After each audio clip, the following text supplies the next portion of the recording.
Hello everyone, welcome back to my YouTube channel. ඉතින් ඔන්න මම අලුත් වීඩියෝ එකක් අරගෙන ආයෙත් ආවා. ඉතින් මේ vlog එකත් අපි normal farm එකට වෙලා ගෙවපු දවස් කිහිපයක් තමයි තියෙන්නේ.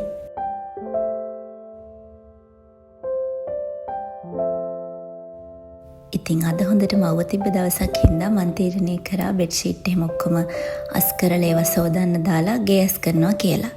ඔන්න ඒ ටික හොදන්න දාද්දි කවදාවේ බලන්නකෝ. ඉතින් මං එයාවත් අතලට අරගෙන යාටත් කැම දුන්නා. ඊට පස්සේ අර ටික හේදිලා තිබ්බා. ඒ හින්දා මං ඒ ටික මේ විදිහට වේලෙන්න දැම්මා. ඉතින් හොඳටම අවුව දවසක්. ඒ හින්දා ඉතින් මේවා ඉක්මනට වේලෙනවා.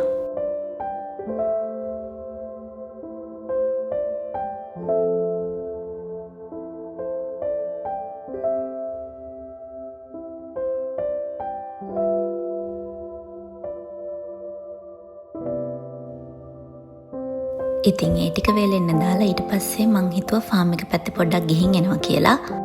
මං ඔයාලට කිව්වනේ අපි ඉන්නේ ඩේරි ෆාම් එක කියලා. ඉතින් මේ තමයි ඒගොල්ලන්ව කිරි ගන්න අරන් යන විදිහ.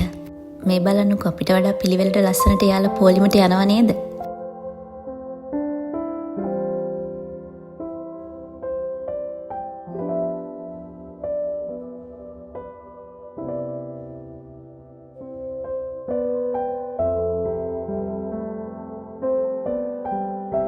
මෙයාලා මේ විදිහට පොලිමට කිරි ගන්න මිල්කින් සෙඩ් එකට තමයි යන්නේ.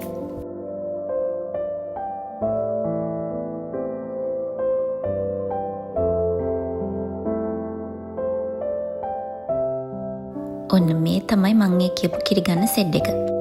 අපේ කවුස්ලා ටික මෙතනට පොලිමට එනවා. ඔන්න මේ බලන්නකෝ එයාලා ලස්සනට මේ විදිහට ඇතුළට එනවා. මෙයාලගෙන් කිරි ගන්න අතරේ මෙතෙන්දි මෙයාලට කන්නක් දෙනවා.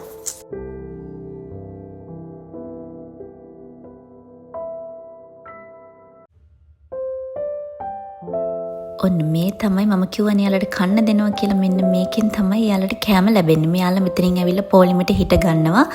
එතකොට එහා පැත්තෙන් යාලට කන්න මේ මැෂින් වලින් ලැබෙනවා. මේ බලන්නකෝ යාලා ලස්සනට පොලිමට ඇවිල්ලා මෙතනින් හිටගෙන කිරි දෙන විදිහ. මම මෙහෙම ලස්සනට පිළිවෙලට කිව්වට මෙහෙම සමහර අය නම් ඉතින් දඟලනවලු. සමහරු පයින් එහෙමත් ගහනවලු. ඔයාලා ලංකාවේ අඹේවැලි ගිහින් තිනු නම් ගොඩක් වෙලාවට මේවා දැකලා ඇති. ඔන්න මේ විදිහට යාළුවලා පොලිමට හිටගත්තට පස්සේ මෙයාලට මේ විදිහට කිරි කප්ස් හයි කරනවා. මෙයාලගෙන් කිරි අරගෙන ඉවරුණාට පස්සේ ඒවා ඔටෝම අපහු ගැලවෙනවා. ඔයාලා ෆාම් එකේ වීඩියෝස් බලන්න කැමතියි කියලා හිතුන හන්ද තමයි මම මේ වීඩියෝ එක මේ විදිහට අප්ලෝඩ් කරන්නේ. ඉතින් අපි ඉන්න ෆාම් එකේ මේ විදිහට කවුස්ලා 600ක් 700ක් වගේ ඉන්නවා. මේ විදිහට ගන්න කිරි ලොකු ටැංක් එකකට එකතු වෙනවා ඊට පස්සේ ගිහිල්ලා.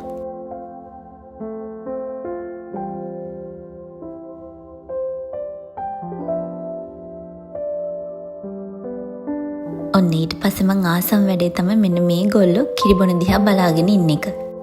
මේගොල්ලෝ තමයි ඉතින් අර කිරි ගන්න කවුස්ලාගේ පැටව්. මේගොල්ලෝ ඉපදුනාට පස්සේ ඉතින් එයාලගේ අම්මලාගේ වෙන් කරන හින්දා මේගොල්ලන්ට වෙනම මේ විදිහට කිරි දෙන්න ඕනි බොන්න.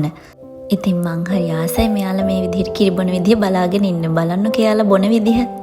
ලොකු කවුස්ලා හැම මාව දැක්කහම බයයිනේ මාව මෙතෙන්ට පුරුදු නැති හින්දා. හැබැයි මේගොල්ලෝ මට බය නෑ. මේ බලන්නකෝ. මෙයාලා අත ගානකම් එහෙම මෙයාලා බලාගෙන ඉන්නවා. මං ඇත්තටම කිව්වොත් චූටි කාලේ ඉඳන්ම මෙහෙම හරක් පැටවන්ට එහෙම කැමති කෙනෙක්. සමහර කෙනෙක්ට මේවා ඉතින් අප්පිරිය වෙන්නත් පුළුවන්. හැබැයි මං චූටි කාලේ ඉඳන්ම හරක් පැටව එහෙම අල්ලන්න කරන්න කැමතියි. මම මෙයාලට කැමති හින්දා මෙහෙම ෆාම් එකට මෙයාලා බලන්න යන්න කැමති වුණාට අපේ හස්බන්ඩ් මම මෙහෙම යනකොට චුට්ටක්වත් කැමති නැහැ. එයා කියන්නේ මං යාට ඇවිල්ලා මෙහෙම වදයක් වෙනවා කියලා. ඒ වුණාට ඉතින් මං සැලෙන්නේ නැහැ. මං පුළුවන් හැම වෙලේම මේ විදිහට යනවා. මේ යාලගේ පේන්ට් කරලා තියෙන්නේ යාලගේ අම්මගේ අංකෙ මං හිතන්නේ. මේගොල්ලෝ ඉතින් මේ ඉපදිලා දවස් 2ක් 3ක් සතියක් වගේ ඇතුළත වෙන පැටවු මේ. ඉතින් මම වගේම ඔයගොල්ලොත් මේව බලන්න ආසයිද හොඳයිද කියලාත් කමෙන්ට් කරගෙන යන්න.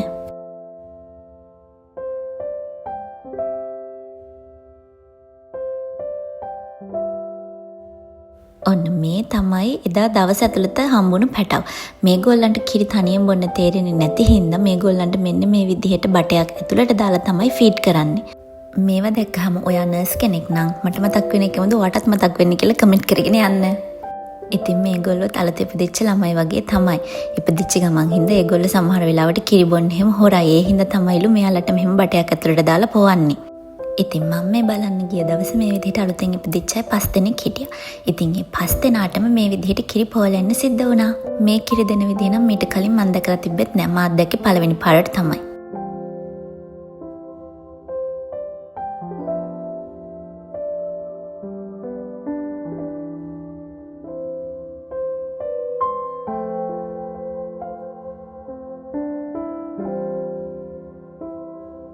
ඔන්න කිරි අරන් ඉවර වෙද්දී ඒගොල්ලෝ ආපහු මේ විදිහට තනියම ඒගොල්ලන්ට එදා දවසට ඉන්න ඕනි පැඩොක් එකට යනවා. ඒගොල්ලන්ට යන්න ඕන විදිහට ලස්සනට වැටවල් ගහලා පාරවල් හදලා තියෙන්නේ.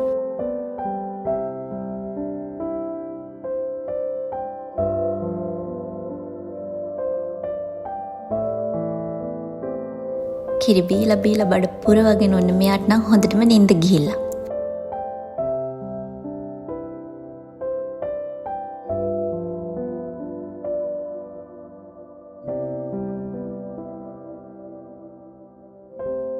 මේ තියෙන්නේ තව කෙනෙක්ට අර බටේ ඇතුළට දාන විදිහ. දිව්‍යාංගනා දිව්‍යාංගනා දිව්‍යාංගනා මගේ හිතරන් දිව්‍යාංගනා දිව්‍යාංගනා දිව්‍යාංගනා මගේ හිතරන් ආදරයේ සිතුවිලි මුහුදක් වගේ ගැලුවේ මගේ ජීවිතයම ඔබේ සුවඳින් පිරෙනවා ටච් මහලක් තනවා ඔබ වයි කැන්දන් යන්නේ මගේ විසවුනි ඔබ ළඟ මාතන්. මං කිව්වේ කිරි අරන් ඉවරුනහම මේගොල්ලෝ එළියට යනවා කියලා. ඔන්න මේ විදිහට තමයි යන්නේ. අර කෑම දුන්න එක මේ විදිහට උඩට ඉස්සෙනවා. ඊට පස්සේ මෙයාලා මෙහෙම එළියට යනවා. මේව කන්ට්‍රෝල් කරන්න රිමෝට් එකක් තියෙනවා.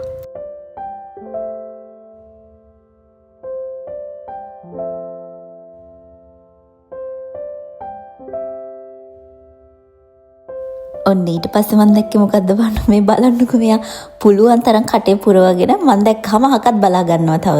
ඉතින් ඊට පස්සේ මම ගෙදර ආවා. එතකොට ෂීට් ඔක්කොම වේල්ලා තිබ්බේ හින්දා මම ඇඳ මේ විදිහට ලස්සනට හැදුවා. හෙලෝ ළමයි එහෙනම් වෙල්කම් ටු ඩේ 2. අද නම් ඉතින් උදේ ඉඳන් ටිකක් වැහි අඳුර වගේ තිබ්බ දවසක්. මම ඔයාලට කලින් වීඩියෝ වලින් අපේ වගාව පෙන්නුවානේ. ඉතින් එන්නේ යන්නද අපිත් එක්ක ඒවා කඩලා බලන්න. මුලින්ම අපි යමු මිරිස් කඩන්න. අමු මිරිස් තමයි මේ අපි කඩන්නේ මුලින්ම. අමු මිරිස් ගස් 4යි තිබ්බේ. ඔන්න අන්තිමට බලන්නකෝ අපි කොච්චරක් මේ අමු මිරිස් ගස් 4න් කැඩුවද කියලා.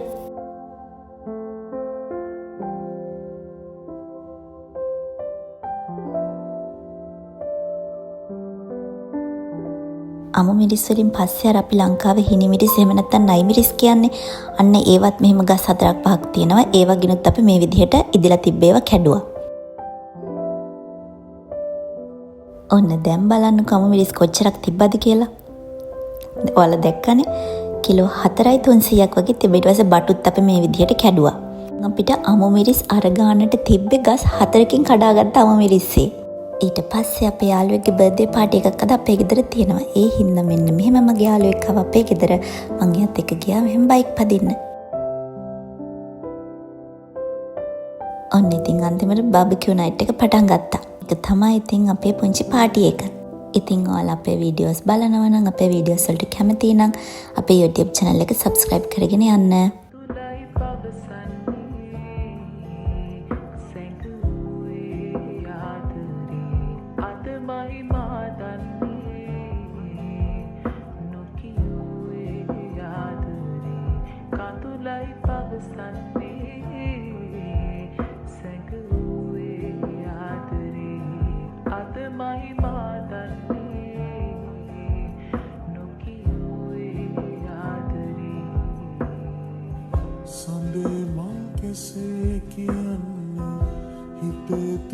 එනම් තුන්වෙනි දවසට ඔයාලව ආදරෙන් පිළිගන්නවා. වෙල්කම් ටු ඩේ 3. ඉතින් මේ තමයි අර ඔයාලා දැකපු ඒ කවුස්ලට කන්න දෙන්න හදලා තියෙන අක්කර ගානක බඩීර්ගුව ගාවක්. මේකත් අපේ ෆාම් එකේම තමයි තියෙන්නේ. මං ඉතින් අද දවසේ ඒක බලන්න චුට්ටක් ගියා. ඊට පස්සේ ආවිත් මං උයන්න කියලා තමයි ලැහැස්ති වුනේ. ඉතින් මේ තමයි අපේ අර හැදිලා තිබ්බ ලූණු වල අන්තිම භාගය. මේ ලූණු ගෙඩි ලොකු හින්දා මේව පෙන්නලා මෙයා මට එක එකව කියනවා.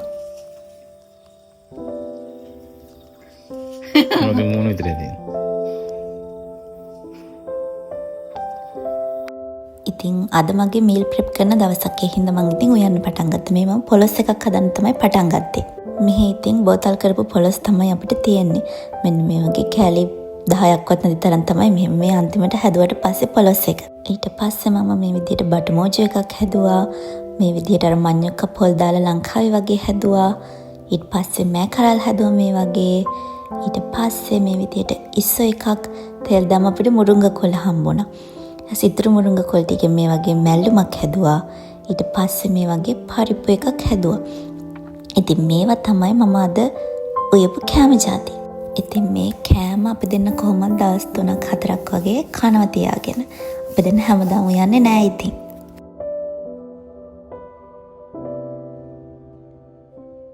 ඉතින් උයලා හැම ඊට පස්සේ මං ආයේ ෆාම් එක පැත්තේ රවුමක් ගිහින් එන්න ගියා.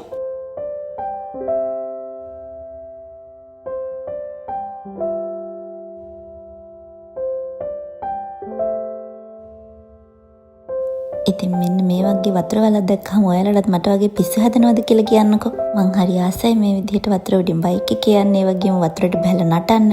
මේ වගේ දේවල් වලට මම පොඩි කාලේ ඉඳන් මාරම ආසයි.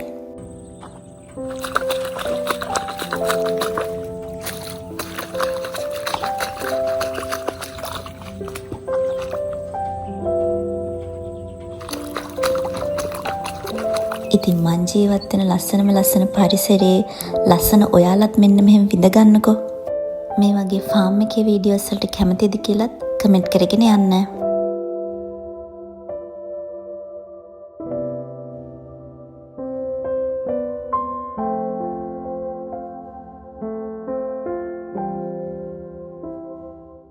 නොදකින වාරේ පාසා එතුමානෙන් නුඹ දුර නිසා මතකෙම පීරා බැලුවා නුඹ එහි නෑ සිතුවම් වෙලා මොහොතක් නැවතී රැඳුනා හදපත් නේ කිමිදීනුමා කඳුලෙලි නොදොඩා වැටුණා නුඹ හදමානෙත් නෑ මෙදා හිමි නැති ආදරේක හීලෑ නැතුබමා නුඹ නැති පාලු මාවතේ පානවතුනා මේ හද මන්දිරේ පෑ ආනේ කාරණා නුඹ තවලාපු ආදරේ නෑ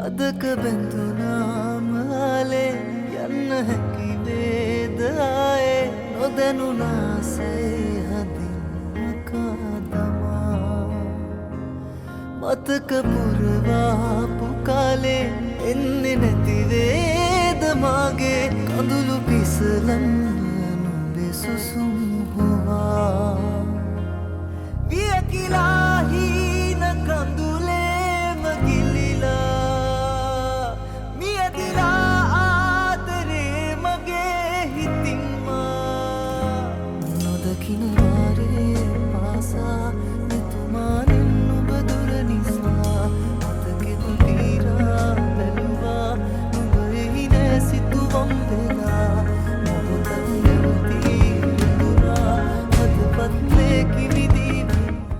ඉතින් එහෙනම් ආයෙත් ලස්සන vlog එකකින් ඔයාලා හම්බෙනකන් ගිහින් එන්නම්. bye bye, thank you for watching. අලුත් වීඩියෝස් බලන්න subscribe කරලා තියාගන්න. එහෙනම් හැමෝටම ආදරේ. bye.